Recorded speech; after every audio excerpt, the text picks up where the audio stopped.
Well, it's time to look at the weekend newspapers, and to help me make sense of the headlines, I'm joined by Mail and Guardian editor Khadija Patel. Thank you so very much for coming in.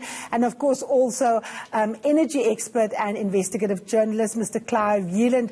Mr. Clive Yelland, thank you so much for joining us. Before I come to you, I need to cross to my colleague Govan Whittles, who is eNCA's reporter at the big story that is in the newspapers, of course, which is the big DA Federal Council meeting that is happening, the Federal Executive sitting, and that big election that we're expecting the results on later on. Now, Govan, I'm not going to talk to you about the outcome, because we know the outcome will only be announced later. The voting hasn't started. But I want to pick up on the point that the mayor of Johannesburg made, Herman Mashaba. He said if Helen Zille should win this race, he will resign from the DA.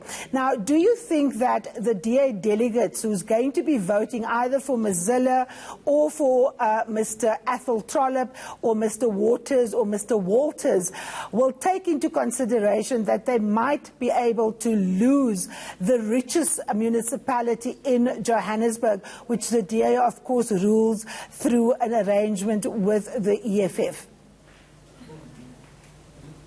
Well, Mmusi Maimane supporters certainly hope that they will take that into consideration, but the consequences of Helen Zille winning the contest for the Federal Council chairperson are extensive, to say the least.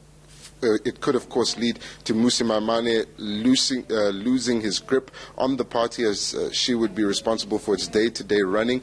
And as the organizational review report points out, it could mean the end of the DA's cooperation with the EFF in the city of Joburg. And we do know that Mmusi Maimane has laid down the gauntlet to his detractors within the DA, telling them to leave and form a splinter party if they so wish. And on the other side of the divide, Herman Mashaba threatening to leave the party if so-called right-wingers infiltrate the Federal Council through the chairperson position only raises the stakes. So there is a lot at stake here. Thank you so very much to Govan Whittles. Khadija, let me get straight into it.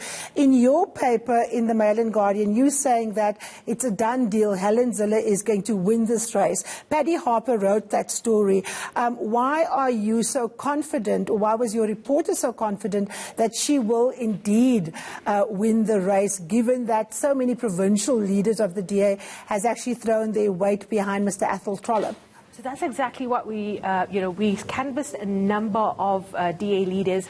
The provinces certainly seem to be in favor of a Trollip chair. However, others, and who seem to be having just a slight majority over Trollip, are favouring Zille, and they're saying that in order for the party to rejuvenate itself, they need Helen Zille to come back. So there is, it also does, expose more friction within the party, in that, the provinces certainly seem to have, one set of ideals and one set of priorities, whereas others seem, to be going a different way. So certainly a very, very interesting time for the DA. Absolutely. Mr. Yelland, I'm going to come to you in a moment on the DA. I'm also going to obviously grill you on the, energy mix that was made public on Friday by Mr. Gwede Mantashe, the Minerals Minister. But Khadija, just quickly, is it possible Mmusi Maimane was the protege of Helen Zille? Helen Zille, when she exited from the DA at the top level, said it's not good for former leaders to stick around.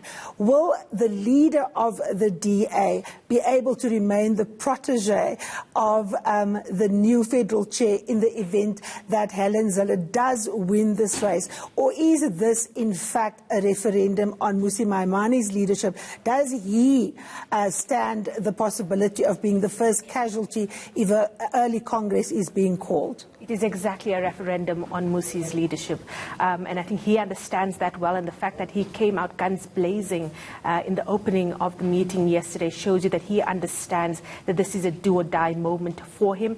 But it is, I think, also a pivotal moment in the direction of the DA. What exactly becomes of the DA, what becomes of its policies, it's fascinating to see, and certainly will be telling for opposition politics in South Africa for years to come.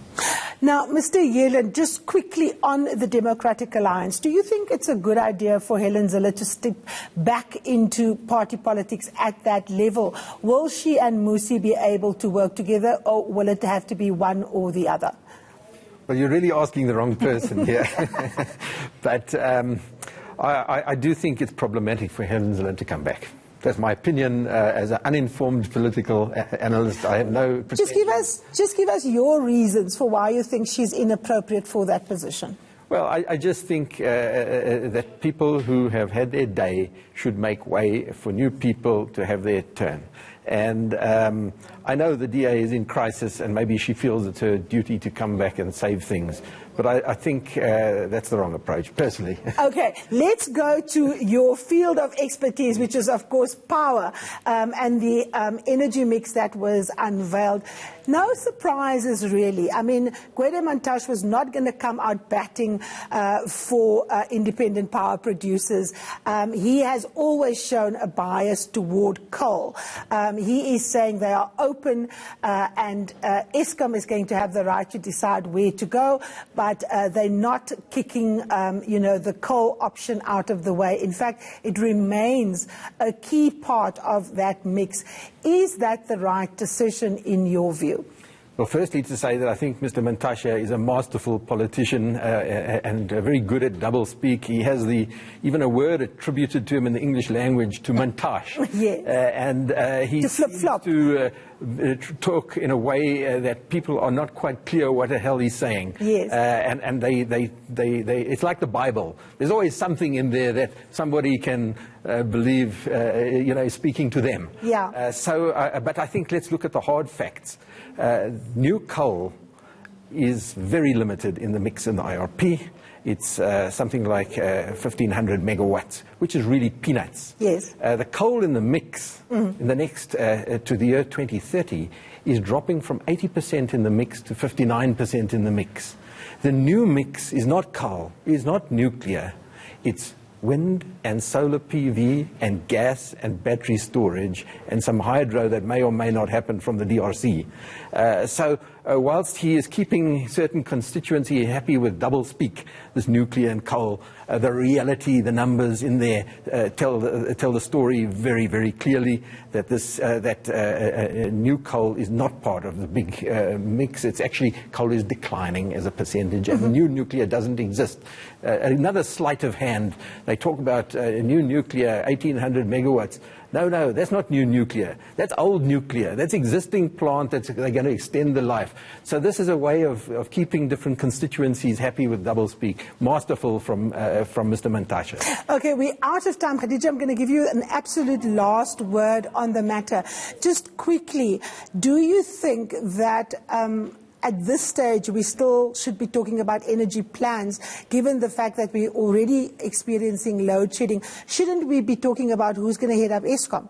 Exactly, and I think that the crisis that we're in really is emblematic of a leadership crisis that has plagued us for months now, and indeed for years beyond this. And we're not seeing new ideas. We're not seeing our politicians or indeed other leaders getting ready to actually get their hands dirty and make the decisions that take us out of this. All right, Khadija, Chris, thank you so very much for joining us, and of course also Govan, who will keep us updated on what's happening at that conference of the DA. Well, you've had your fix for the week. Take care. See you again next week. Thank you for watching.